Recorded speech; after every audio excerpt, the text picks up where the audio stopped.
Hello and welcome everybody to Master Negotiators Live. We are episode 16.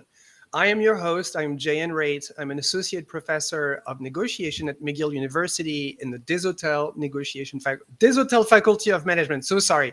Every week, I bring in two negotiation experts who come from sales, procurement, management, mediation, arbitration, you name it. And we provide practical advice that you can use in your work life and in your everyday life. So please type in the chat where you are listening from, and I'm going to introduce to you our two guests.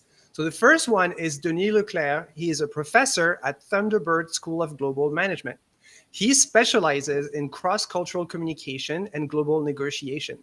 So listen to this. Denis has been voted the most valuable professor by the Thunderbird EMBA executives 5 times. He is also the Chief Strategy Officer at TRUCE, a management consulting firm. Hello, Denis. Hi, bonjour. Thank you. Thank you very much for the invitation. Looking forward to our conversation. So how do you get, before I get to the next one, how do you get voted 5 times most valuable professor? Any trick that we can apply? I think it's all about engaging people. And it's not about, at some point you realize it's not about you, it's about the people in the room, in the classroom. So, So true. You don't have to show them you are smart. They already know you are smart. So it's a question of engaging people in the classroom. So, and I love doing it. So that might be one of the reasons. No, that's great. The second guest we have today is Patrick Griffin. He is an expert in strategic sales negotiation. He has negotiated over $1 billion in sales revenue and has extensive experience in the financial sector. He recently launched his own company, Morgan Strategic Advisors. His company specializes in negotiation training and advisory work. Hey, Patrick. Hi, JN. Welcome. Thank you for having me. My pleasure. So what motivated to create your own company? So I have just really enjoyed negotiation, the art of rhetoric, for my whole life, frankly. And I've been fortunate and able to learn a lot about it and practice it quite a bit. And now I feel I have the opportunity to share that expertise with other professionals. So I'm just really excited. Frankly, if I could spend my whole day talking about negotiation, engaging in negotiation, I'd be thrilled. So that's amazing. Anything surprised you creating your own company? Yes, I'm surprised to find out how bad I am at marketing. But no, it's been great. I think the biggest surprise is I've really enjoyed the degree to which my message and my perspective is resonating with other professionals. Amazing. And so to everybody, I have a puppy dog on my laps. And so if you hear little squeaks or you see me stroke my laps, this is what's going on. I'm going to try to keep her busy. But of course, every single time I go live, she goes insane. So, okay. Thank you. I see in the chat, you guys, that's amazing. Thank you so much, everybody. I'll see if I can just post a chat for everybody. But before we get into the show, I wanted to tell everybody that we're running a giveaway. And so every week we're so lucky. The guests are giving away a book, a coaching class, a negotiation class they're doing, all sorts of different things. So let me just put it on the screen so that you guys can see what's going on. But the first one is a flash coaching meeting with Denis. And so, Denis, what can people be thinking about when meeting with you? Oh, so that's a good point. I think sometimes people need to hear like a third perspective or a second perspective over their negotiation. And I really enjoy doing that and talking to people and say, hey, have you thought about this perspective? Have you thought about this other perspective? So I really enjoy, I have a lot of my executive or students who call me once in a while and say, hey, I'm stuck in my negotiation right now. So that's what I can provide people, just having a sounding board. That's amazing. So if you're in the audience and then you have an upcoming negotiation or you want to have an upcoming negotiation, you want to ask for a raise, you're buying a car, you're buying a house, then you can join the giveaway. You can go on masternegotiators.live/Denis and you can join the giveaway and have a shot of meeting a one-on-one with Denis. Thank you so much for contributing. Thank you. And so the second giveaway we have is from Patrick. So Patrick, what can people expect meeting with you? So there are many aspects and stages to successful negotiation, from preparation through dialogue, proposing, closing. And so the first thing I would do is just have a conversation to evaluate where they feel comfortable, where they feel the need improvement most profoundly, and then really just talk through that and help them patch those gaps where they feel that they need to improve. In cases where somebody's just feels really out to sea when it comes to negotiation, then I would just really give them a structural primer on how to approach it in a way that's methodical, practical, and that they can put into play hopefully immediately. Amazing. And so here as well, if you want to have a one-on-one coaching with Patrick, then you can go onto masternegotiators.live/Patrick, and you can enter the giveaway. And there are many, many ways that you can have more chances of winning. It's all explained on the website.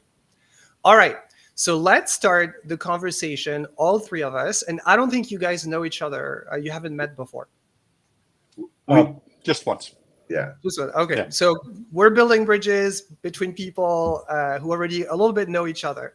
That's great. So maybe like the first question that I always like to ask people is, what got you into the field of negotiation and what keeps you interested about it? So maybe Denis, do you want to go first? Oh, yeah. So my PhD is in cross-cultural communication, and I found very quickly that in the studying the topic or even engaging with people, that people were trying to influence and persuade other people across the table, and you realize, well, that's kind of negotiation. So, that part of it is like, how do you negotiate? How do you influence? How do you persuade other people? That's what got me super interested. And then people started to come to me and say, hey, can you help me set up a global negotiation? So that's, the ball starting to roll down. And that's what I've been doing now for over 15 years. So, yeah. So it's interesting because it's almost like everything is a negotiation. Yeah, right? absolutely. So there are just so many ways, even just a hello can be a negotiation. Yeah. Or I was posting last week about how you answer a thank you. Like, what do you say? Do you say it's nothing, or do you say my pleasure? Or all of that is a negotiation. Yeah. That's really cool. So what about you, Patrick? What got you interested in negotiation besides negotiating $1 billion, in value? So I was raised by an attorney, come from a family of attorneys and a number of entrepreneurs, and I was always fairly entrepreneurial myself, being encouraged by my older brother. And so that the ability to reason and the art of rhetoric is something that was really valued in my home growing up. And frankly, I always liked making money. And so when I was a kid going out there and shoveling driveways or selling used golf balls, I always took that kind of bespoke approach to it, engaging with people directly, even as a 10, 12, 13-year-old. And then when I got into a role where I was fortunate to be able to use those skills, it really just expanded my view of the discipline. I was able to receive some formal training. I'm an absolute geek, so I read every book I can get my hands on, and it's just that process of bringing two sides together and solving problems together that's a process with which I'm really enamored. That's amazing. Thank you so much. And so let me ask you a follow-up question, maybe, Patrick. What's your favorite negotiation tip? If you had to give one to somebody. So I'm going to acknowledge my bias here. So because of the background that I just described, I'm really comfortable at the table. So the dialogue phase for me is that's my sweet spot. I get really fired up. Because of that, the area where I have felt my own deficiencies and have needed to improve is in the preparation stage and doing my homework before I get to the table, making sure that I understand the variables, do my best to understand the other party's perspective and what their variables are, what their considerations are. And so my biggest tip would be to really not undersell the preparation phase and whenever possible, do as much of your homework beforehand as you can. Because if, whether you're comfortable at the table or not, solid preparation will give you better results at the table. That's so true. I think it's always very interesting when you ask people what they're worried about a negotiation. It's not so much preparation. It's really about the meeting. Like they feel like meeting the person is going to be 90% of the work. Or in reality, 90% of the work is already done. It should be already done once you enter. Yes. What do you think, Denis? Like, what's your favorite negotiation tip if you had to pick one? Well, yeah, but Patrick took it already, so it's just preparation.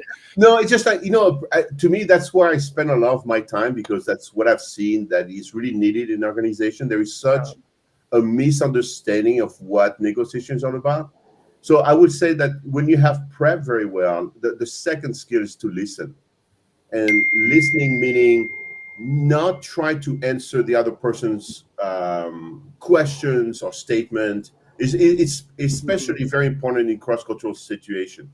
So I've seen that in the Western societies, we tend to formulate the answers as people are talking, and sometimes listening to what is said, but also what is not being said, is actually really, really critical. Yeah. So outside preparation, I would say listening skills are very important. So what would you be listening to specifically? Like, are there things you would be worried about or things you would pay particular attention to? Well, again, if you go back to where I come from, the communication field, depending where you come from in industries, also sometimes a lot of things are not said that are actually at the core of the negotiation. A lot of things that people leave out blank, or people don't give you a full answer. So I would listen to these kind of triggers of people who are not, if you come from, if like, for example, talking about Patrick coming from a lawyer's family, you don't realize lawyers are trained to be very direct to the Yeah. point. This is the word. The word has very strict meanings, and then you go to negotiation, and people are like, "Well, Yeah. the deadline, and that, I think, the ability of listening from the other person's perspective is really, really important. Like the active listening, absolutely, and it's a skill. It's a skill. So yeah, that's what I will pay attention to. Absolutely. And so maybe Patrick, I have a question for you. What do you think is the place of body language in negotiation? Is it something you pay attention to? What do you think of it? Absolutely. So body language is essential to be able to pay attention to, and that actually has become an interesting dynamic in today's day, where so many of us are communicating by Zoom. There's increased negotiation by Zoom, and that makes these things a little bit more difficult. But when I was negotiating more often, in a formal office, in a formal set, on the calendar negotiation, Mhm, that analysis of body language started when I walked in the room. mhm. Right. And understanding trying to look and see level of comfort, where they're sitting, how they're sitting, how they're arranged, and it's hard to do. It's something that requires you really paying attention while you're paying attention to 1,000 other things. But it's the discipline, and so you get better as you go along. But it's indispensable, frankly, and we lose a little bit of that when we negotiate via Zoom. But we make do. Do you think, Denis, that body language can be a science? Do you think we can actually train people on how to understand body language almost like a science? Science, I don't know about science, the term science, but I think there's some triggers. Like, you have all this science about like eye movements, so if people are looking up and down. I mean, like if people are fidgety, like, but there is, I think, being aware of, if you come from cultures where maybe the body movement is not as expensible as, like, for example, people from Latin America or France. I mean, I train myself, for example, to not use my hands as much, because coming from Right. France, I mean, I use my hands all the time, even in the classroom, and I realized very quickly that for some people it was not going to work for them. So I trained myself to not do it. But it's being aware of micro changes. I mean, I know some people, for example, when I taught in Korea, I mean, if you don't understand the Korean culture, you might not catch these micro changes Right. in behavior. And you say, oh, the people that said yes, like, actually, no, they said no, but you didn't pick that up. So, and that's the knowledge. So science, I guess yes. I mean, but I don't. I think it's an awareness. It's an art, and it's art and science. I would add art first too. It's art Yeah. and science. But this is why I think, there are a lot of body language experts on YouTube and online. And I do believe in body language analysis. But I just think that for now, we have people who are very talented at doing it, but it's not, I don't see in academic journals, for example, there isn't something that says, when people cross their arms, this is what it means, right? Like, it can mean all sorts of stuff for a lot of people. Absolutely, and actually, talking about academic, there is somebody who published an academic journal on body language, and when they tried to, if you talk about academia on the science part, and they tried to replicate her study, and nobody found the same results. So it was kind of like, there is some parts that are true, but you cannot make it. So I'm sure some people who are listening to us right now are going to say, no, I've I can tell you what's going on. I can read your body language. I'm not saying you cannot, but the part that bothers me, but I'm challenging is the science part of it. There's a famous case in body language where people say we can't replicate that study, and especially in the U.S. Like crossing your arm in the U.S. or it signifies something in the U.S. that makes sense. That might not mean anything else in another country, and that's where I would say, let's not copy and paste what we learn in the U.S. all the time. And by the way, there is always this myth that I see, and it's from a misunderstanding of research about, how people say, words only convey like 12% of the meaning, then the body language conveys like 75%. And it's a huge, I'm going to say it so everybody can know that, it's a huge misunderstanding of that research because it makes no sense. Like body language cannot communicate more meaning than words. It's ridiculous. I mean, I don't know, because I reviewed a paper last week and the guy said that, and I was just really annoyed because I was thinking like, this is so silly. Of course not. But it's just that research actually was based on people who would say a word that is, for example, positive, but then their facial expression would be negative. And so people pay more attention when there is like a disconnect between the two. They're going to pay more attention to your face than to your words. But that's all that it means. It's nothing else. Denis, I don't know if but it's also so. Yeah, Patrick, go for it. Go for it, Patrick. Absolutely, I agree with everything that's been said. But to a comment from my friend Zach who's in the room watching, this is also overwhelmingly biased towards neurotypical people. And so as we begin to understand the spectrum of neurodivergence and how that can manifest, it's the context is so crucially important. I would say that there's one thing that I would hang my hat on when it comes to body language, and that's detecting mirroring. So using mirroring, body language mirroring as a tool and observing it when it's used by your counterpart, that's something that I think is and I'm going to make a comment about culture here, and Denis is welcome to disagree with me, but that feels to me like something that's a little more culturally agnostic when we can see somebody who's actually who's mirroring our body language, and that we can read into that a little bit. Can you tell more about what mirroring is and why you would pay attention to somebody mirroring you? Sure. So there's a few ways to think about mirroring, and one of the ways is as a tactic within negotiation to either demonstrate that you're in agreement with somebody, or at least make them think that you're of a type and thinking along the same lines as they are. And so in that case, what you would do is, to use Denis' example, if your counterpart is sitting with their arms crossed and you don't think that's a brusque move or anything like that, you may sit with your arms crossed, or you may lean back from the table if they're leaning back from the table. And so what you do is mirroring is what it sounds like, where both parties end up looking kind of the same, and oftentimes that's either subconscious or it's a conscious method by somebody to garner that kind of rapport and affinity.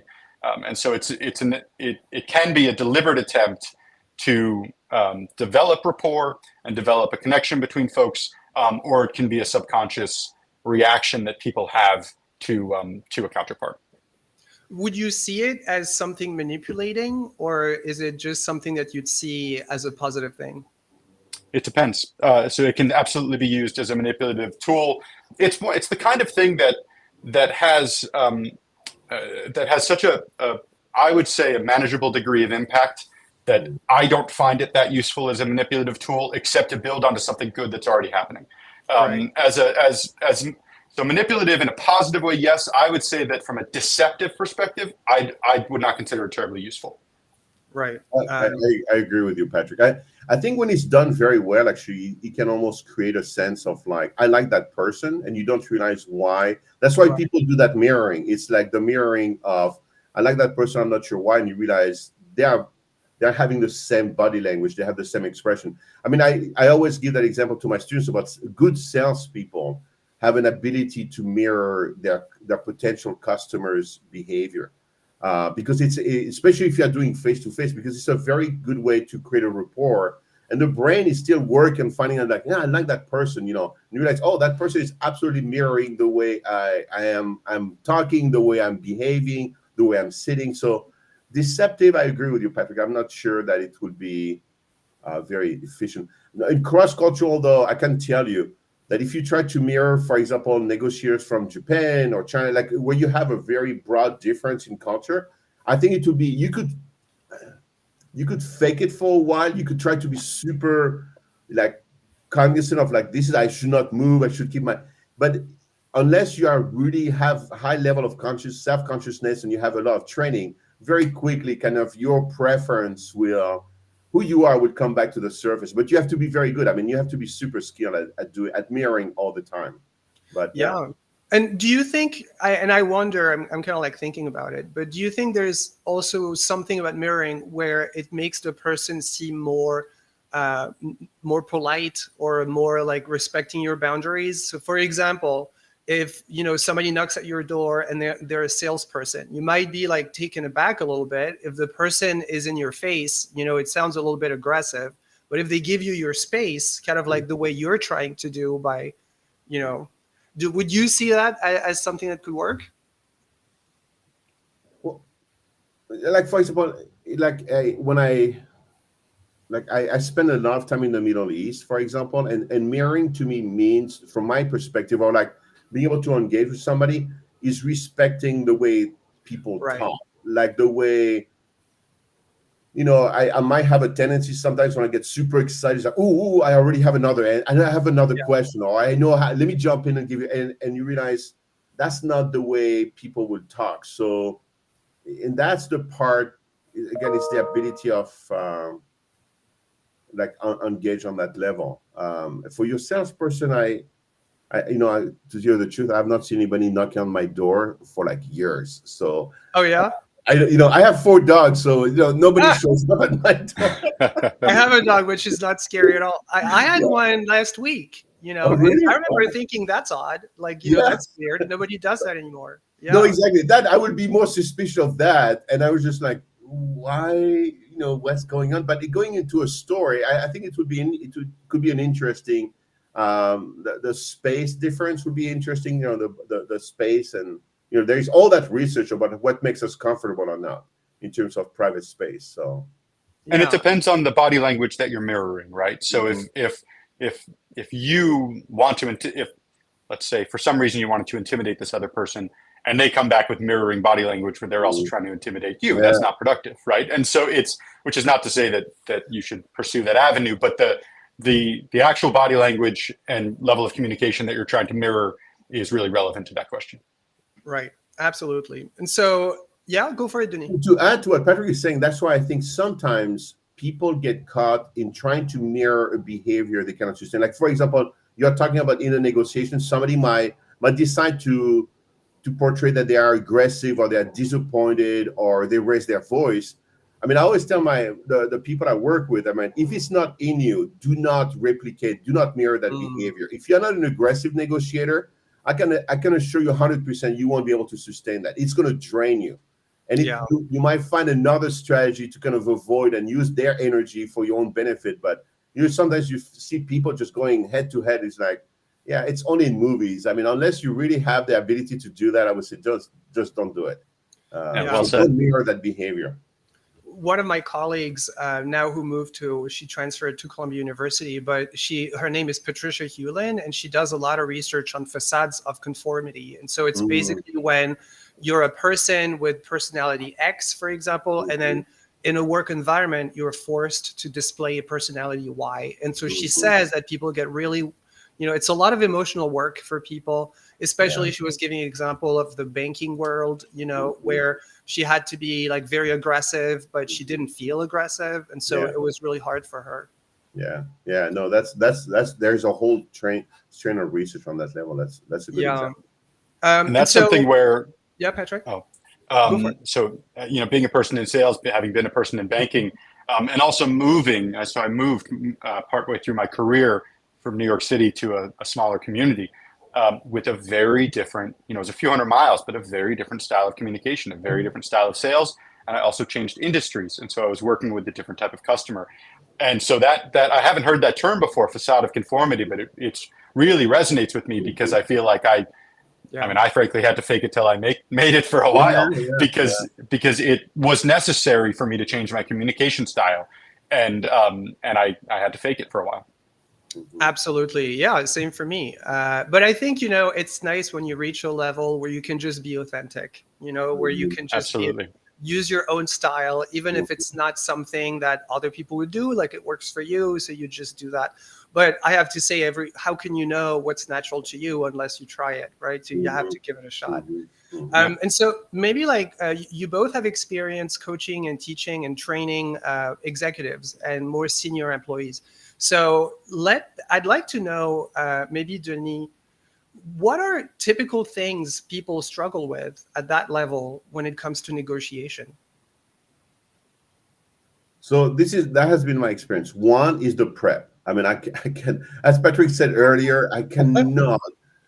I'm sometimes absolutely stunned to see how poorly prepared organizations are, and not only are they're poorly prepared, but also they bring people from different areas of the organization, and they don't have one aligned strategy. They don't understand who's going to talk about what. I mean, some very basic concepts. So that to me is the number one. And the second thing that I have seen in many organizations is very few of them are willing or able to do a post-action review. Really have a deep conversation about what did we do right? Basically, what should we keep, what should we change, and basically what should we avoid? And that simple conversation is so detrimental because a lot of organizations go back to what the conversation we're having before, that conformity. Nobody wants to say I messed up because people are afraid of losing their job. But it's like finding a system. So now you have on Zoom, you have all these whiteboards where you can give feedback. And every time I have done that with organization, it is absolutely astonishing to see people are smart. People know when they mess up, but they don't want to admit it because you don't have that, that sense of post-action review. So to me, what I've seen in organization, people prep, they make mistakes, and then they repeat the same mistakes over and over, complaining they're not successful. It's like, yeah, but you didn't stop at one point and really did a post-action review. I mean, when I work with a lot of people who have military background, I mean, to them, it's just baffling that nobody stops at the end and say, okay, what did we mess up? What did you do well? And how can we improve? Most organizations are so afraid of doing that. It's just, to me, that's the thing I've seen at every level of organizations. I really agree with you. And I think, I interviewed Leigh Thompson last year, a famous professor at Northwestern. And I was asking her exactly that. I was telling her, why do people suck at negotiation? We all negotiate all the time. Why is the average person so terrible at it? And she said it's because there is no feedback loop in the learning process. So all of the negotiations that we watch, that we're a part of, we never know, in the end, if we did well or not. It's kind of like a mystery. So for example, you negotiate your salary, you get an increase of 7%, you go home, and then you don't even know if you should celebrate or not because you have no idea, how much you could have gotten and all that stuff. So it actually is a really good segue, but I wanted to know, before I'll ask Patrick a question, but it's a good segue for the next sections because now we're lifting the veil. Now we're going to talk about negotiation as it happens behind the door. So Patrick, what's your experience with more senior people? What do you think they struggle with? So my practice, I've been teaching people really from pre-revenue entrepreneurs up through executives, and mostly at the poles, a little bit less in the middle. And I find that the more advanced in their career that people get, they often more likely to overestimate their negotiation abilities. So that's one thing. And the problem with that is that impacts ability to learn, a willingness to learn. And so willingness to make the changes, just like Denis was just saying. The other thing that I find, and this is something that I think is true across people who teach negotiation, is battling the misconceptions about what negotiation and successful negotiations look like, especially in the spheres in which I've worked in financial services and banking. People tend to think of it as a battle, and they like that. They seek that out. They think of it as warfare, and they're triumphant. And it's just unhelpful. And so because of that, their disposition going into a negotiation and training that out of them, there is often a barrier to willingness to learn that different approach, because they just don't recognize it as a problem, because of this pervasive misconception. So really interesting point. So I have a follow-up question for you.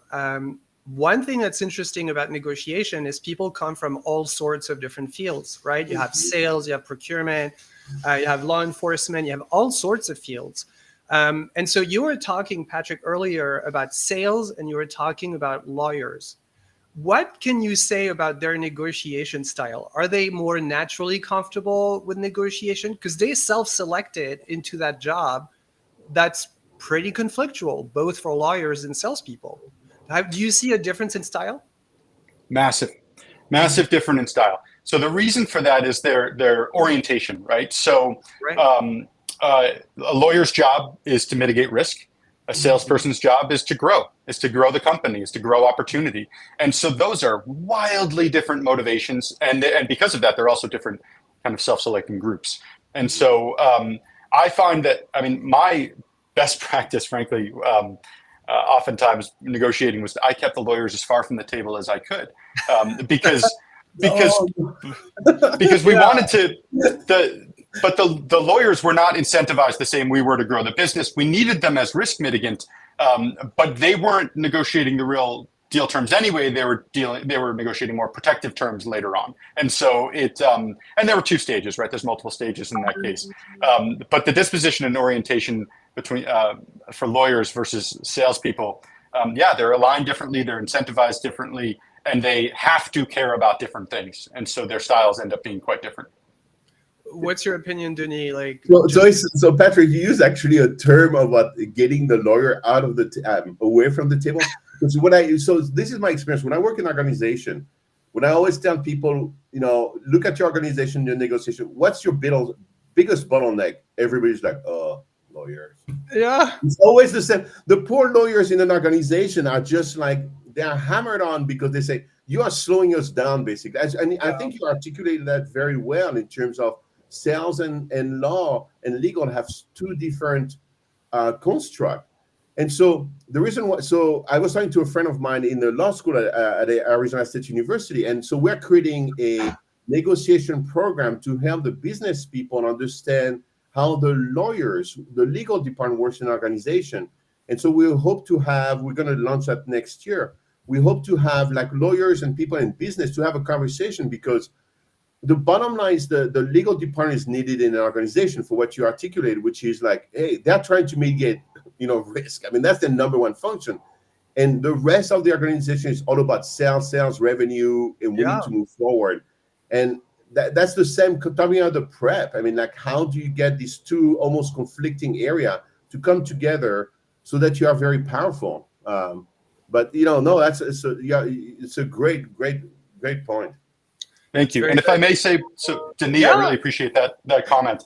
And thank you. So one thing I'll say is that by virtue of having been raised by an attorney, and understanding, I mean, I considered that field for myself for a long time. So I understand where they're coming from. I loved working with my attorneys, even when they were difficult, because I understood what they cared about. I spoke the same language. I could get there, but also that made me particularly useful as a salesperson because I knew how to position what I needed to get them on board and to show them why it was in our mutual interest. And so that is Denis, I love that you're setting up that avenue to teach people about the role of lawyers and how to interact with them in an organization, because being good at that as a salesperson or anybody who's externally facing in a company is a real superpower. And I was just lucky enough to be raised that way, and I'm glad I was. The most successful organization I've seen is where like in contracts that I've seen is people bring the lawyers, maybe not 100% at the beginning, but they kind of keep in touch with their legal department as they're doing the negotiation. So when the contract is ready to be signed, the legal department is like, hey, never seen that. We should have been involved in the beginning. It's going to take us weeks to review everything. We're going to have to redline. It's just going to, come back to talk to us for 2 weeks from now. So annoying. And so, but I think successful organizations understand that. So Yeah, absolutely. Okay, we're going to switch to the second part of the show, and so I'll reintroduce you guys in case people have joined us in the meantime, and they don't know what we're talking about. I just wanted to tell everybody to remind that we're running the Master Negotiators giveaway, and so you can go on masternegotiators.live and you can have a chance to win a one-on-one with Denis or a one-on-one with Patrick. Enter your email and you'll be considered for the giveaway. The winners will be announced on Friday night. So you have all the way up until Friday, 11:45 p.m. All right. So let me just refresh the room and then we'll do the role play. So hi, everybody, and welcome to Master Negotiators. I am your host, J.N. Raitt. I am a negotiation professor from McGill University. Every week, I bring in 2 negotiation experts, and they come from sales, procurement, teaching, management, mediation, arbitration, law enforcement, you name it. And we provide practical advice that you can use in your work and in your everyday life. Let me introduce this week's guests. The first one is Denis Leclerc. He's a professor at Thunderbird Global School of Management. He specializes in cross-cultural communication and global negotiation. Denis has been voted the most valuable professor by the Thunderbird EMBA executives 5 times. He's also the chief strategy officer at TRUCE, a management consulting firm. What got you, Denis, to start TRUCE? Because it's actually it's a long story, but it's just basically wanted to do something different, being engaged in doing something totally different. So sometimes in academia, I find that we get in a rut from time to time. So doing something different was kind of like interesting and helping other people. Yeah, So, absolutely. yeah. You want to get out of the ivory tower. Which sometimes it's nice to just go. Yeah, absolutely. It's so easy to get ivory towered. It's so easy to be stuck. Yeah. Absolutely. So my second guest is Patrick Griffin. He is a master in strategic sales negotiation. He has negotiated over $1 billion in sales revenue and has extensive experience in the financial sector. He recently launched his own company, Morgan Strategic Advisors. He specializes in negotiation training and advisory work. Hey, Patrick. Hi, Jan. Thank you for What's having me. an example of mission you do with your company? I'm sorry, of a mission that we do? Yeah. What kind of customers do you have with your company? Sure. So right now I'm focusing on a couple of different elements. I work a lot with folks in the partnership space and technology, which I really enjoy. It's just from a you talk about self-selecting groups like we were speaking about a few minutes. The people who are drawn to partnerships, 1, need negotiation skills quite a bit, and 2, they tend to be people who are inclined towards joint problem solving. And so they're really teachable when it comes to how to negotiate. And I just love that population of folks. Everybody I've met in that space is wonderful. And it's also important to me to have a good part of my practice be built locally. And so I have been getting involved with my local, it's called Center State CEO. It's in Syracuse, New York. It's sort of like a chamber of commerce plus an economic development agency. But I've been working with them to see how best I can give back within my community, including they have some wonderful initiatives right now focusing on some minority business owners in the area who've historically been underserved, and working with people who have been underrepresented, entrepreneurs and other professionals who've been underrepresented within a community, stakeholders. That's something that I really enjoy being able to do and give back to. I feel like each of the communities in which I've lived have been really generous with me, and I love having an opportunity to share that. That's amazing. Thank you. And so this is what we're going to be doing. We're going to be doing some practical role playing. And so the theme for today is negotiating remote work. I will present you guys with specific negotiation scenarios, and you can ask me clarifying questions if you have some. And your task will be to role play how you would approach the situation. And so you can role play it with me. You just think that I'm the counterpart. So are you guys ready? Yep. Ready. Perfect. That's a trap. That trap, exactly. Let me just see. I think that's the best way. Okay, so the first one that I have designed, I've written, is during a job interview, convince a prospective employer to allow you to work from home. So I think it's a question a lot of people have, which is, I'm up from home. So maybe, Denis, how would you approach this? So to me, the first question I would ask, first of all, is how many people are allowed or are able to work from home in the organization? Um, or do my research beforehand so I know if I'm the first one asking for that. But if there is already a pattern of behavior from the organization that says, hey, we are trying to see how it works. Right. If I'm not the first one, I think that conversation would be easier, because then it's like, hey, here's why I can work from home. Most likely the organization is going to be afraid of security issue. So, companies I've worked with, it's not only working from home, but they want to make sure that there is security protocol from home, the laptop you are using. So I would be ready to answer any of these questions. But knowing if I'm the first one, that's a tough conversation. Unless if you're the first one, and unless you have done a complete. If you're the first one, how would you approach it if you're the first one? If the industry, like the industry you are in, more and more people work remotely, I will highlight that. And also the bottom line is, like, when I see that in my students, companies are going to lose talent very quickly. Yeah.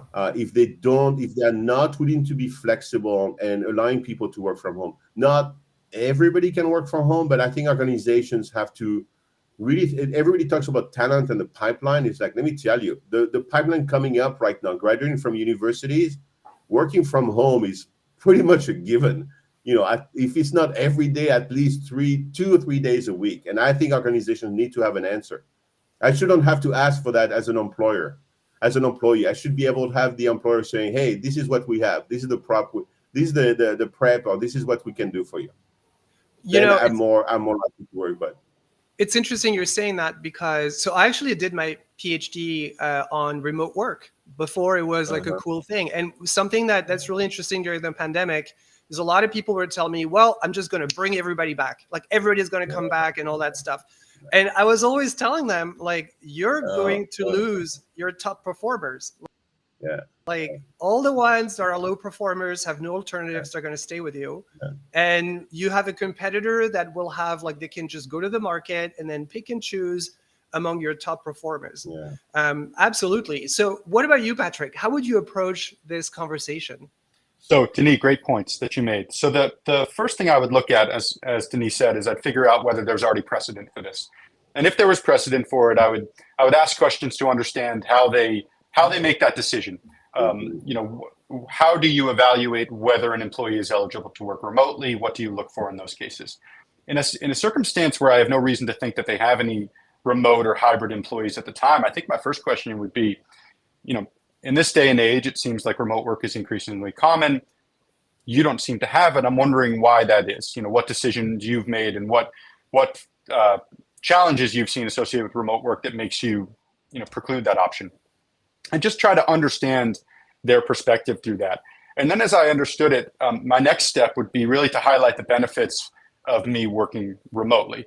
And so, whether it be saving money on office space or increased productivity, for myself, my ability to work more because I'm saving however much time on a commute. I would probably point to studies that show increased worker satisfaction and employee retention as a result of those things. And so I would work to highlight those benefits associated with remote work, provided that I can make a credible case depending on the type of job it was. Excellent. And so what if the manager tells you, oh, we already tried remote work and it was a terrible experience? Like, how can you deal with that? So I would, Denis, please. Go ahead, Patrick. Go ahead. I would ask more open questions about what that means. So what were the challenges that they saw associated with that? Did they see a deterioration in metrics, in performance metrics? Was there something else? And so I would seek to understand each of those challenges, and then I would try to isolate them and treat them individually. I think that there are a lot of merits in remote work depending on the nature of the work. And I frankly feel confident that if a job is even eligible or appropriate for remote work, that there are a lot of benefits that can then be articulated to the hiring manager. Absolutely. Very good. Denis, you wanted to say something? No, exactly. I mean, sometimes, to me, like, this kind of answer is such a cop-out of not trying to do anything new. Yeah. Just like, we tried it once, doesn't work. Well, trying it once doesn't mean it's a pattern. It just means you didn't set it up correctly. No, I think sometimes organizations do fail at first because they try to mirror what the person is supposed to do in the office online, remotely. And unfortunately, it's not going to work. It's not possible.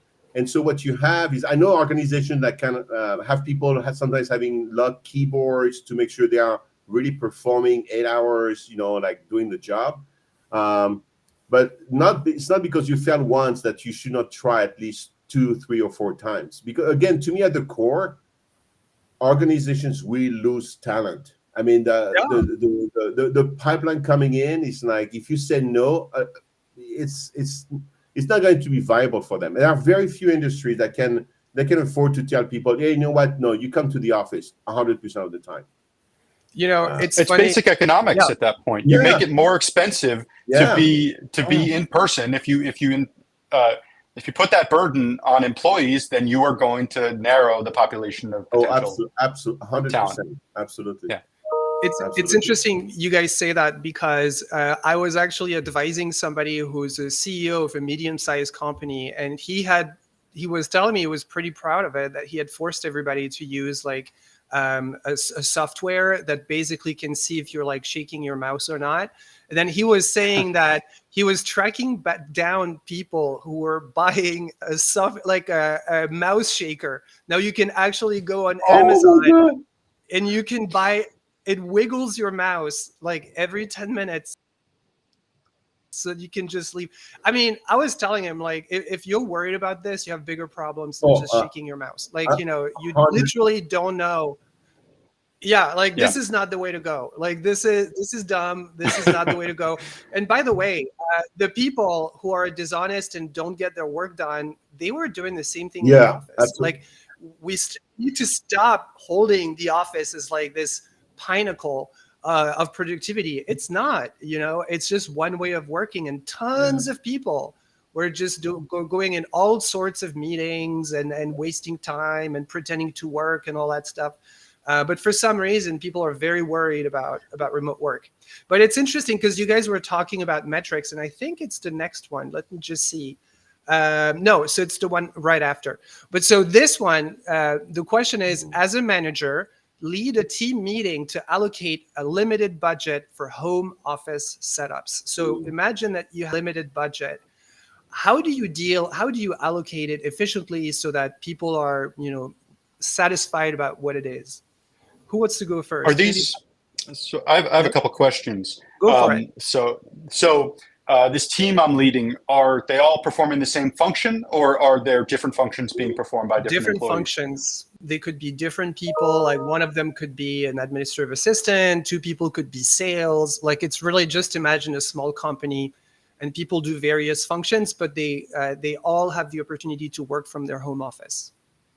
So the first thing I would do in that case is I would evaluate the different job functions. So when I was performing a lot of financial analysis in one of my roles, having 2 monitors was absolutely essential. A lot of the times, it's just a simple example, but a lot of the times you don't need 2 monitors if you're doing other job functions. So I would evaluate the roles that each of them are fulfilling, and then try to look at that from just a straightforward needs perspective as my baseline to establish what each of those roles should have. And then I would look at necessity for being in office. If somebody has to be, if they're working from home, but perhaps traveling to a client site, I'm going to want to make sure that they have a good laptop with the appropriate protections on it. Somebody might need a desktop, laptop, etc. So what's driving those equipment needs would be my first. I would try to take it from a data-based, rational perspective before any other considerations. Excellent. Denis, how would you approach this? So first of all, I would question that concept of home office, because it's in my area, home office is a very Western, like American concept where we all have space to be able to have I'm very lucky. This is my home office. I have my books, I have my printer, but I have a room. And, in some countries, if you're really having remote employers, they're not going to have a home office set up.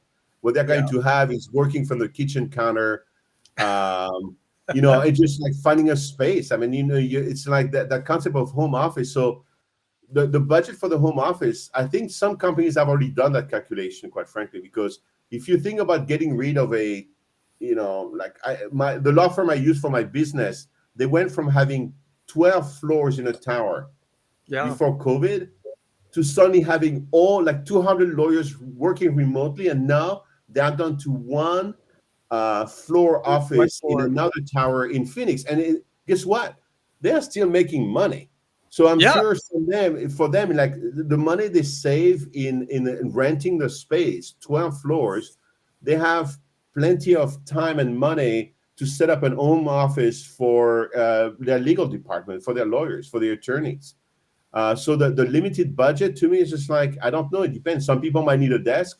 No, the technology to me is what I would be more, depending what my industry is, because some people need to work on dedicated internet lines. So it could mean buying a dedicated internet line, again, for security purposes. And I think that's where you get organizations that look at it and say, hey, what you work on, we need to be super secure. So when I started my PhD back in France, I was visiting this company that was an insurance company because they were doing remote work at the time. It was 2009 or something. And they were pretty advanced. And they were like telling me about how the program was designed and how every employee, they needed to show that they had their own office. You can't just work from your couch. They were coming to your place and they were installing like your own internet connection so that you can review confidential information. You have like a laptop that you can only use for your work. The way we did with the pandemic was not like that. Like we crashed into remote work. We just sent everybody home, without making sure they were well established or anything. And I feel, that I've written this paper about what Canadian CEOs think about remote work, and a lot of them, I feel, have been switching to remote work because they've been thinking that's amazing. We don't need to have like an office tower downtown. It's like literally millions of dollars a year we can save. But then when they're asked, will you redistribute that money to the employees so they can set themselves up, and they're like, no, we're not doing that. They're just figuring it out on their own.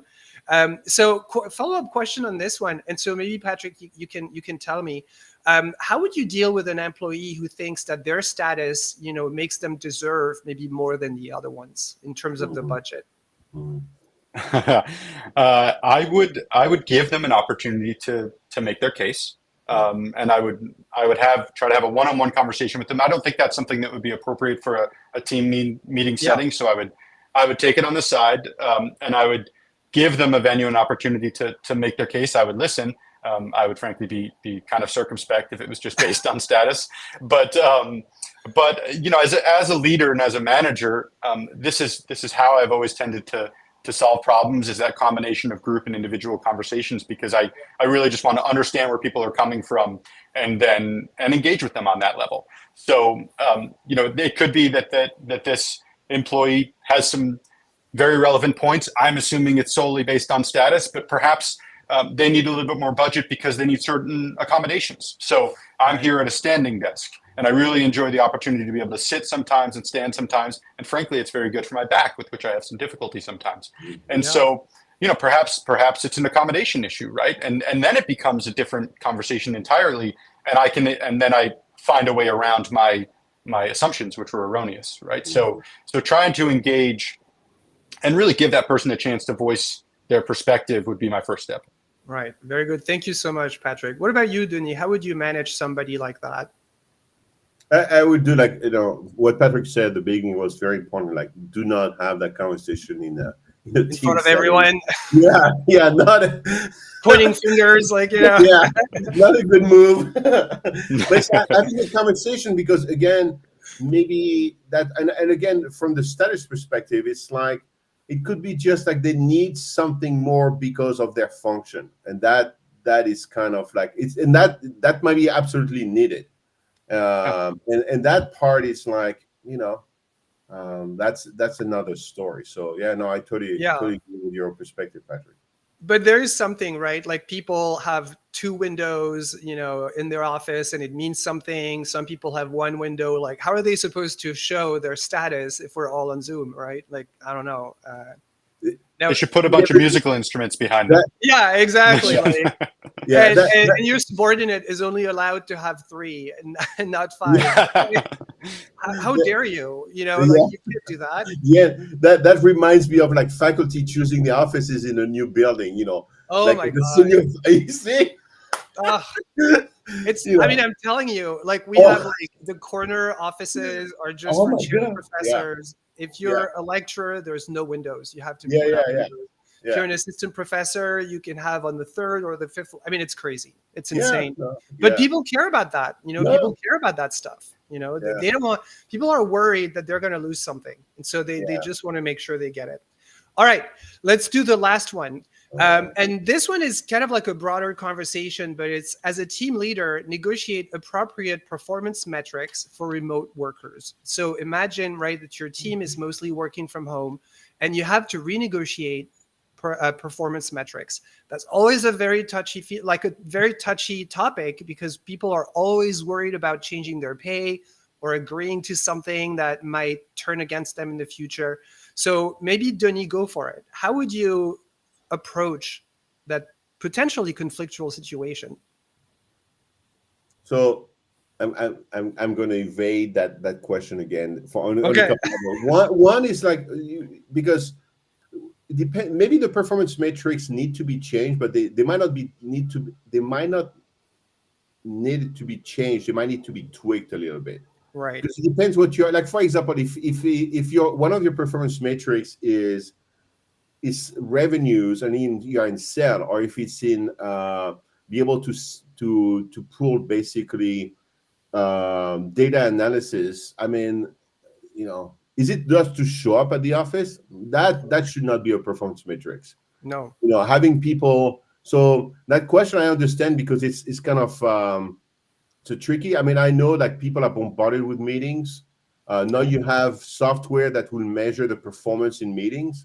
So you can have a software in the background of a Zoom meeting, and then at the end it will give you an analysis of like who talked the most, who was in charge of that. It's actually pretty amazing. I think we are. Yeah, but So I think organizations we're driven by two concepts. One is productivity, but the other one is talent. And sometimes, for many years, we made, like as you were saying earlier, organization made the assumption that if you show up in the office, you're super productive.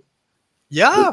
The boss could walk around and say, Are you "Oh, clicking? Are yeah, you walking around looking yeah, busy, yeah, kind of like running in between people? I'm so sorry, I'm really yeah, busy, you know. yeah."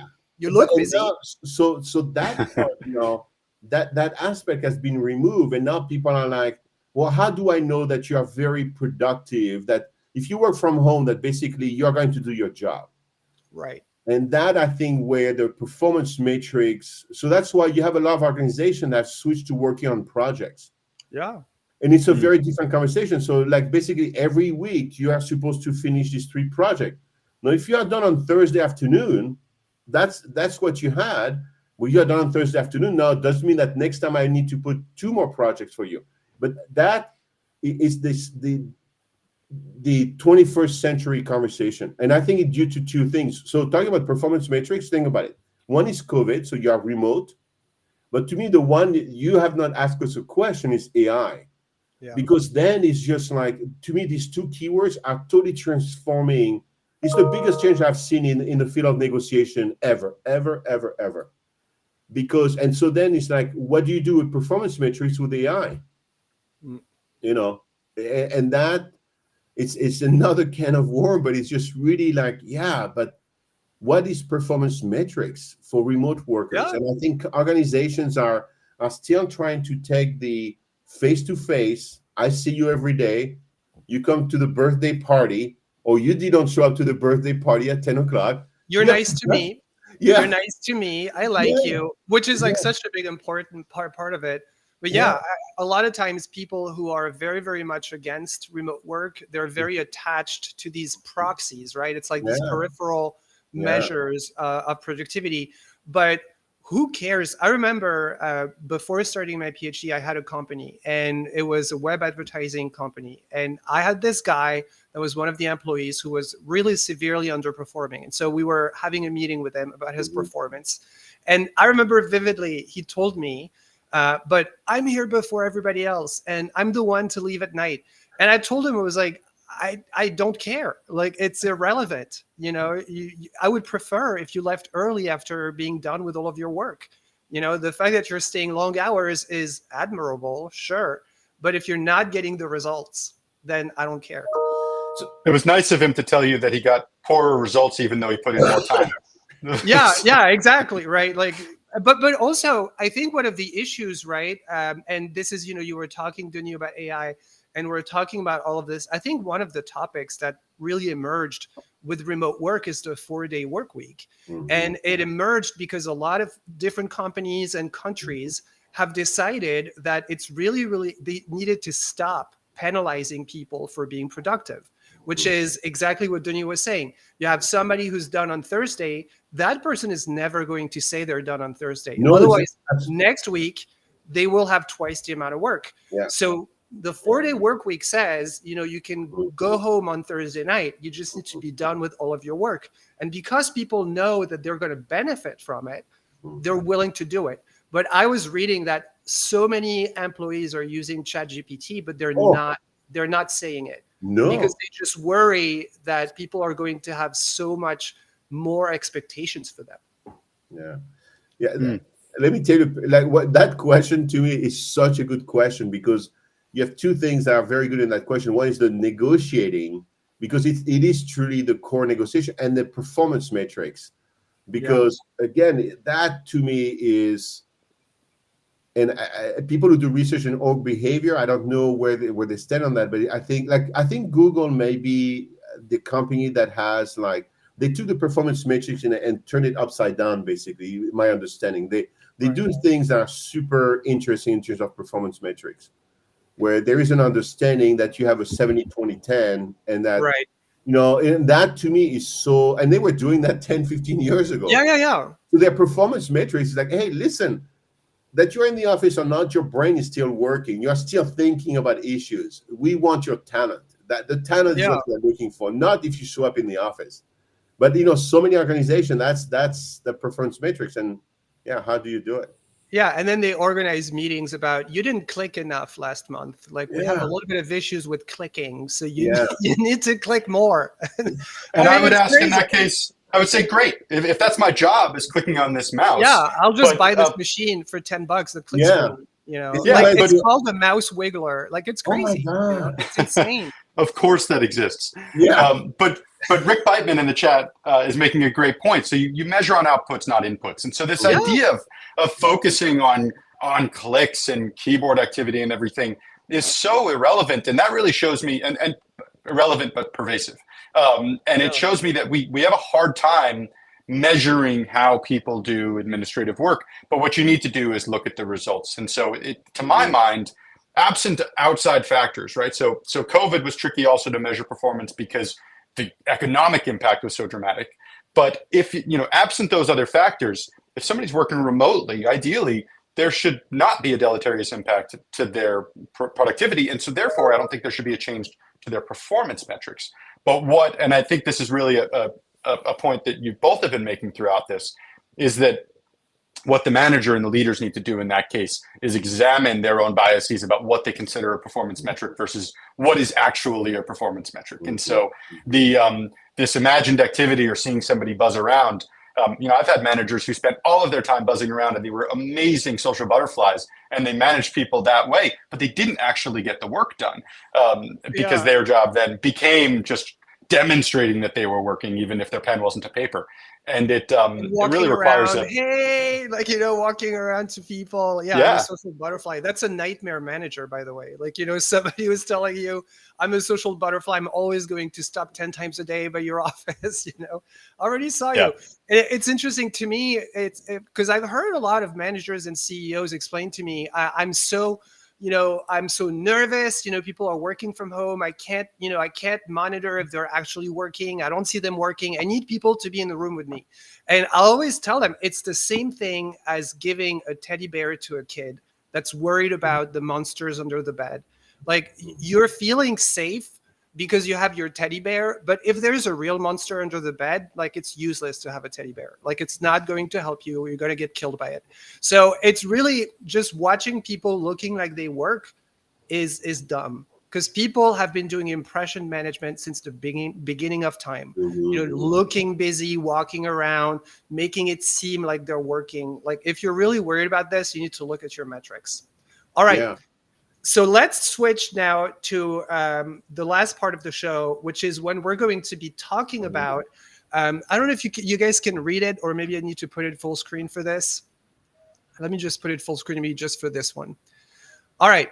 So these are questions from Reddit. And so they're from negotiation, sometimes from IS.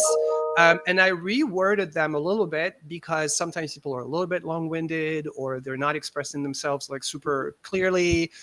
So what we're going to do is just answer these questions. We're going to give them advice just as we would do with our students or our customers. So the first one is called Seeking Advice on Transitioning from Hybrid to Full-Time Remote Work. The person says, I'm currently on a hybrid schedule at my company, going into the office twice a week. I'm considering moving to another province next year and would like to shift to fully remote work. My concern is about potentially risking my position by requesting to be sole fully remote worker on a small hybrid team, despite positive feedback on my performance. There are remote workers in the company, but they operate as distinct teams or are in sales. I'm hesitant to discuss this with my manager for fear of creating tension.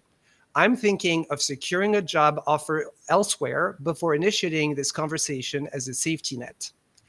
All right. What do you guys think? Who wants to go first? Maybe Denis, do you want to go first? So a couple of things about that. First of all, if that person fear of creating tension by just asking something, yeah, I will do the last thing, which is look for another job somewhere else. I will have my BATNA basically in negotiation. I will have an option B, because if just having that conversation, that person fears of creating tension, that to me is just like, wow, there is no psychological safety net here in that organization. And to me, like, going into the conversation already being like afraid, that doesn't put you in a good position. So unfortunately, I would say go and look around first, so you have an option B, and also make the case, because it's already happening in the organization. And it goes back to our conversation we're having with Patrick early on, which is like, it's already happening. You may as well open the conversation, because that is a great illustration of losing talent. If that person is performing, and that person is afraid, that, God, what a waste of talent. What a waste of talent. Yeah, and interestingly, but do you think it's possible, though, that the person is just very, very conflict averse and just doesn't know how to bring that up? Because maybe the boss is very toxic, and there is like gets angry or that kind of stuff. But I've seen a lot of people in organizations just censor themselves up until they explode, and then they quit and they go somewhere else. So, another strategy would be to see if there are more than, again, I always remind people that if you're the only one, people say, what's your preference? If you bring 2 or 3 people who say, hey, we are thinking about doing that, then it becomes more of a group and organization behavior, and your negotiation shifts. So if that person has people in the organization who say, hey, I'm thinking about doing that, would you be willing, so that we create a proposal to the organization? Then it doesn't become like, oh, here's Jen again. He wants to create something. Yeah. He wants to have something special. But if you have Sonny, Patrick, Jen, and you have, like more people coming in, then it creates more of like, it's an organization questioning more than just a personal preference. But so how would you avoid the company thinking that I'm trying to start some sort of a riot or some sort of a movement? It's not a riot. I mean, it's already happening in the organization. You're giving your sales team. It's not nothing. It's not anything new. You are just like, hey, it seems to be working in sales. Can we do a pilot with us here? And this is what we are going to be able to achieve. Remember, you're always negotiating tangibles and intangible. Right. So, it's just like trigger the thing from the organization about tangibles and intangible. So that would be my answer to advice. That. Yeah, great. Patrick, what would you advise this person to do? So first off, I want to say, Denis, I love that idea of getting a cohort of like-minded peers together. That's an excellent piece of advice. So I thank you for sharing that. I learned from you. So one thing that I would do, in addition to what you all already discussed, so this person is already working a hybrid schedule. They're already remote 3 days a week or whatever it was. And so I would probably lead with a conversation with my manager and say, so I'm hybrid 3 days a week. I'm remote 3 days a week. I'm in office 2 days a week. How do you feel this is working? I feel productive at home. I feel just as productive at home as I do in the office. Is there some reason that you think that I should be in the office more often? I would also evaluate, frankly, if I'm in the office 2 days a week and I want to move to a different province that would make that difficult, that would make any in-person meetings difficult, I would have to take a strong look at that, and I would need to have prepared a case for why I can treat that concern. But I would start with establishing a baseline with my manager of I feel this is working. Do you feel this is working? Is there something that you think could be improved upon by that? And then and go from there. But going in with some peers, great idea.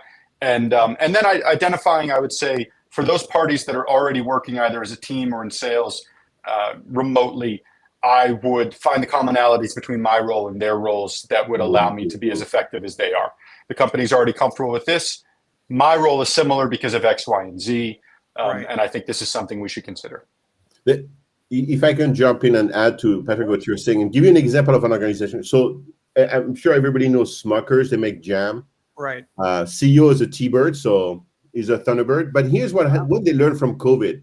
Basically, the organization outside, if you're working on the plant, the organization went basically remote during COVID.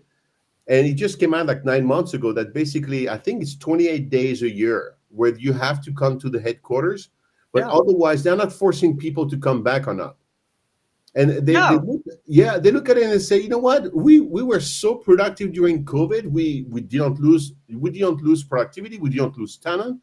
And so basically, they tell people you have to show up. So if you want to live in Florida, if you want to live in California, anywhere you want to live in, the headquarters is in the Midwest. This is when you have to show up to the office. You pay your own expenses, your own hotel. It's on your own dime. You can work anywhere. Because they had set up a system during COVID that for them work, and they're like, well, why in the world do we want to go back to the old ways? I mean, it's working for us. We suddenly have a culture where we're able to do that. And to me, I just thought it was such a brilliant solution. I mean, it's just like, you want to work remote, work remote. It's just like we will find a way to make it work.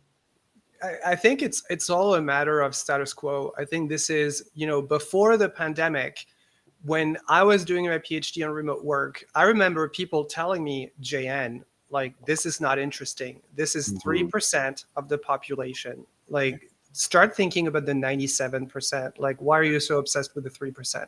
And the field of remote work is so minuscule. It's like, I don't know, 10 people, 20 people who just publish regularly on it. Like, it's really small. So you get to know them really quickly. But at the time when you were asking a CEO, when that employee wanted to work from home as well, by the way, like at the time, everybody wanted to work from home as well. But just the CEO would say, no, that's not how we do things here. We don't do things here like that. But the pandemic really kind of like removed that argument. Now you can't tell people that we don't do things here that way because they actually have been doing it.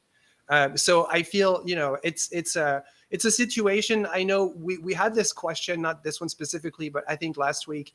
And one of the advice from one of the experts was to say, maybe you can have something creative, like once every 2 months you come back for a week, something like that.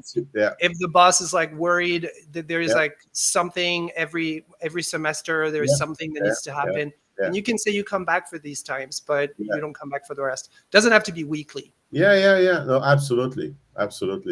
Yeah, very good. Okay, let's see the second question. So the second question is called negotiating a co-working space reimbursement for remote working positions. I am curious if any remote workers have successfully negotiated reimbursement for co-working spaces. I'm considering a work from home position and wondering if this would be seen as a reasonable request when negotiating a compensation package. So, Patrick, what do you think of that question?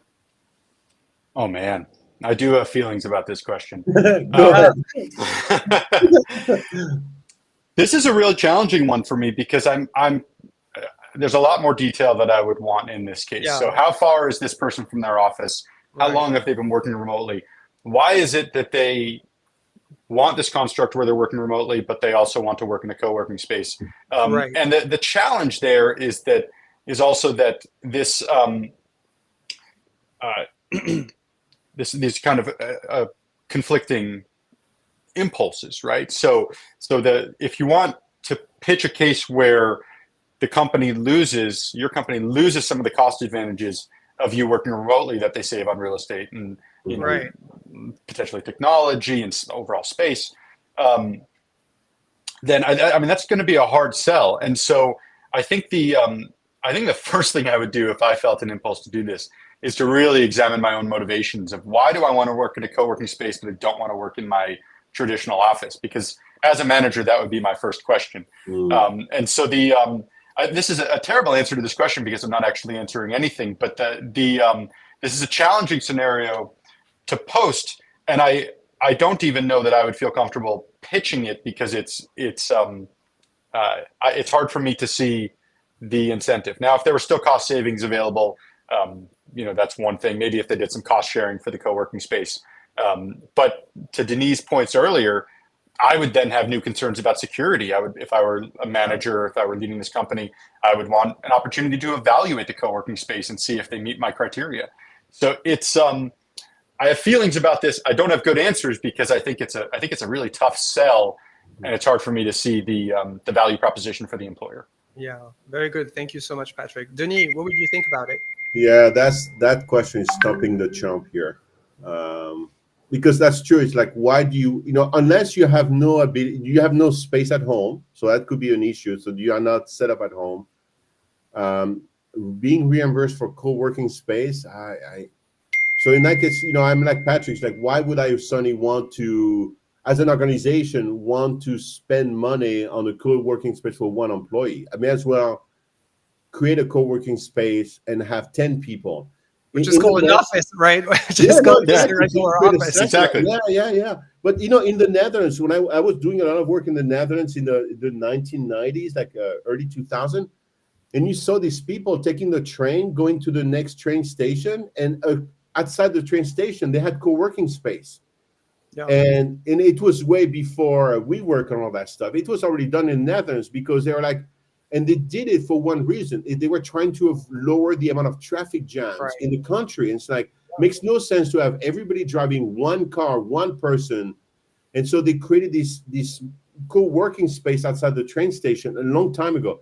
Now, in that case, I would just, unless it's part of the strategy of the organization and creating, okay, we have a lot of people in Phoenix, and we're going to create a co-working space here or in Toronto, whatever. I would deny that request. I mean, if I was the boss, it would be very hard here. It would be very hard to justify it. I think I might have found a scenario in which I'd be more comfortable with this because I want to answer this person's question. But so I can imagine a scenario where maybe they have to be collaborating with somebody from another company that is proximate to them geographically. And so maybe in a case like that, I would feel comfortable going to my employer and saying, well, I'm working with this person from company X.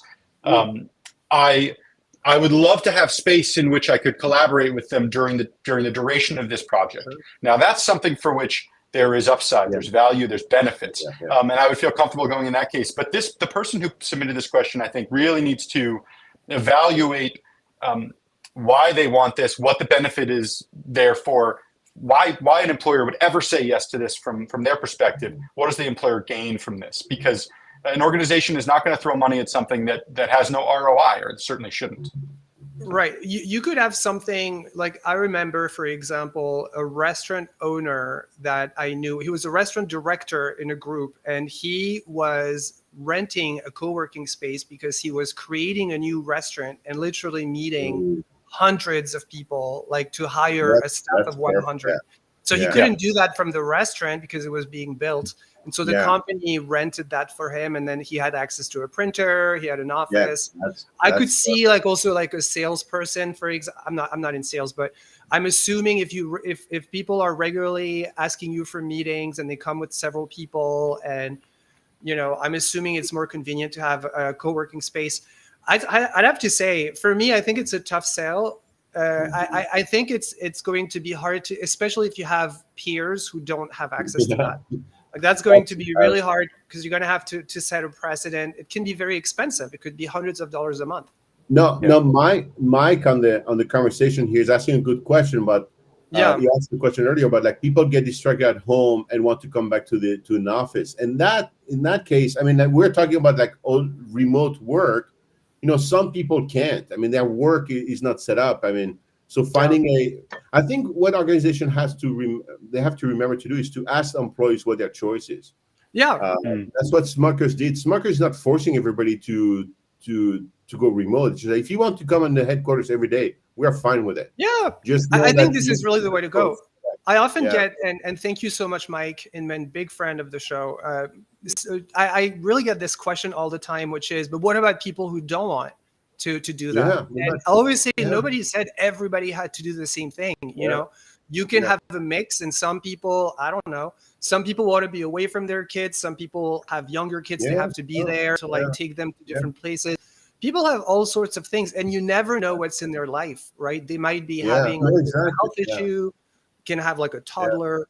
God knows. I would say, so for this one, the only last thing I wanted to say is it sounds like a reasonable request. Like it's not crazy. Like, you know, it's not an insane request. You know, you can make that request if you want.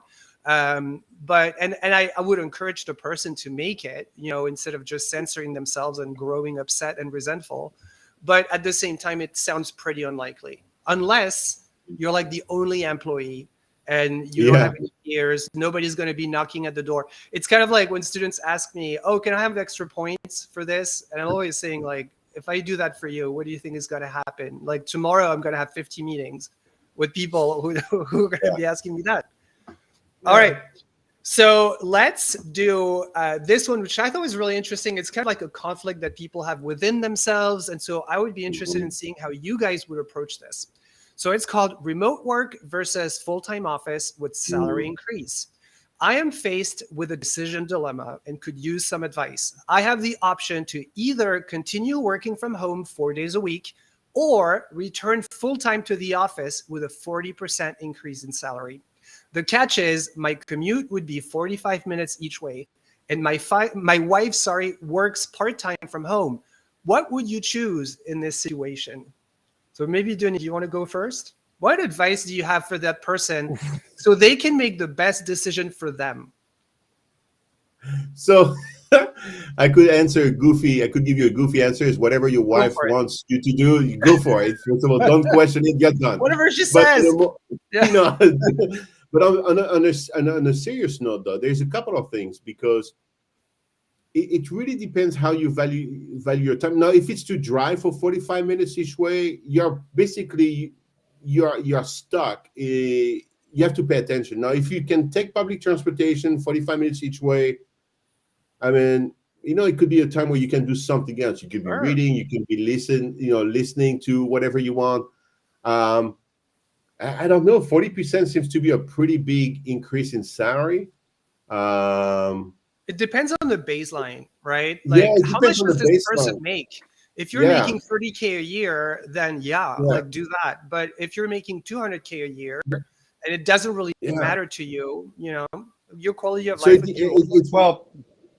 does the baseline really matter? Because so I'm sorry to jump in, Jam. No, go for it. But so I have a couple of strong feelings about this. One, just let's look at the numbers, because I don't think I agree that the baseline matters. The numbers. Okay. You're talking, so this person would be commuting 4 more days a week. They already have some element of commute built into their week. So that's, that's 8 times 45 minutes. That's 6 hours more that they're spending. Let's say they have a 40-hour week like most of us. They're now committing 46 hours a week instead of 40 hours a week. That's a 15% increase in commitment from a time perspective for a 40% increase in compensation. I would take that math every single day of the week, irrespective of my baseline, because presumably this person already has, as I said, the commute built in. But there's something else that I think this presents as an opportunity, and I really want to draw attention to it. When we're negotiating, we talked about body language earlier. Body language is in the category of signals. We want to be looking for signals. And there is a big clanging bell for me in this question and this huge carrot on a stick that this company is putting forth, because I want to know if this offer was extended towards every employee, if they're really looking at a 40% increase in compensation, or if they are going to weed people out before making a change in organizational structure. Oh. Because I would think in this case, if you don't take that money, I think you are risking putting yourself on the chopping block. So it's almost and like so a trap, right? It's almost like a trap. it's a filter to identify. To identify. So look who's for those really caring signals. about it. Yeah. So why would they do this? Is this really in their interest?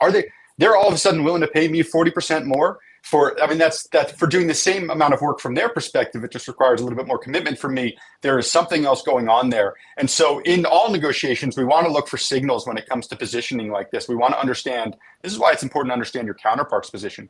Why are they offering this? Why is this valuable to them? This seems like a really expensive offering. And so I would need to know what's in it for the other. I would need to make educated guesses about what's in it for my counterpart in order to evaluate this. But it's 15% more time for 40% more pay. And that's really, for me, compelling. But I think it's more than 15% more time because they say they're working currently 4 days a week. So you have to have like the 25% more time plus 16% of extra. So I assume that they're working a 5-day week. No, so they're working 4 days a week. So now it's like they have to go back to 5 plus the. I mean, it all depends. That does change the math. Yeah, it does change the math. But I think look, it all depends on what the person values. And my opinion is like nobody can answer that for them. You know, they have to make their decision because what I value, what another person values, like that's different things. Yeah, I mean, I think maybe like. So I really agree with everything you've been saying, Patrick, but maybe, ask your wife, not just like to do whatever she says. It's also to say like, you know, if I accept this, I won't be able to pick up the kids at school, like, you know, or I won't be able to do this or that, right? It's going to impact her. So I would really, the first person would be my life partner. Like that would be the main person I'm asking. Yeah. Didn't you want to? Absolutely. But maybe, I'm sorry, Denis, please. No, Patrick. Go ahead. Go ahead, Patrick. Finish. Yeah. Maybe though, bringing in 40% more income would mean that my wife no longer feels like she needs to work part-time from home, right? So but that's interesting. I think I interpreted the guidance differently. But Denis, I'd love to hear what you had to say. No, I think at the core, to me, you know, now that I'm listening to you, Patrick, I realized, 40% salary increase is huge. So it's like, you know, like looking at it, it's like if they are doing that across the board, that's a different conversation.